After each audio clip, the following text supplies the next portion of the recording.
Ang sarap! Good morning guys! Maayong buntag, maulan na umaga. Ayan, gagawa ulit tayo ng fruit juice. So, ito yung aking mga nabili sa palengke. Mayroon tayong watermelon, mayroong pinya, may cucumber, mayroon siyang carrots, and mayroon siyang apple, mayroon siyang pears, and mayroon siyang, ano ba sa ilalim? Lemon siya, may lemon pa siya. Ayan. So, bali, 6 yung ating fruits na ating i-juice ngayon. So, start na tayo, no? So, ganito, mag-start na tayo, guys. Ito yung ating Dominion. Tingnan natin kung ilang baso ang magagawa natin, no? Okay, ganyan, start na tayo, mga guys. Yan, tingnan nyo po paano ako magawa ng juice. So, ilalagay lang natin dito. Tingnan nyo, puro talaga yung juice ang makukuha natin, no? Yan, wait lang. So, start na tayo, ha? Oh. Tingnan nyo siya, yung juice niya. Talagang ang daming juice na makukuha. O, diba? Wow, ang daming juice. So, ganun lang mga mamshi. Ganyan. Sarap nito. Meron tayong cucumber.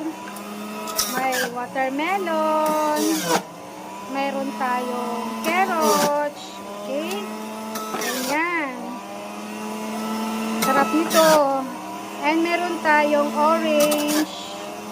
May orange tayo. Ayan yung orange. Okay? May lemon din tayo, ha? Ayan, dami niya. Tingnan nyo. Isang baso na kaagad. Kunti pa lang yung nating na ano. Diba? Sarap nito. So, isasali natin yan kasi puno na siya. Kita nyo yan? Puno na siya, oh. Diba? Nakita nyo? Puno na siya. Punong-puno na siya, mga guys. Tingnan nyo siya. So, isasalin ko muna to kasi puno na siya. Ilalagay muna natin dito sa lagayan natin. Para, ano siya, wait lang. Kasi punong-puno na eh.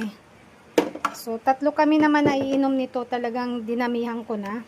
Kasi ito yung aming iniinom talaga na juice. Ayan. Every other day lang ako nagawa nito. Ayan. Ulit tayo, ha. Ayan. Ubusin na natin ito lang. Ayan. Alam nyo, ang sarap nito, guys. Promise. Nakakakinis pa ng balat.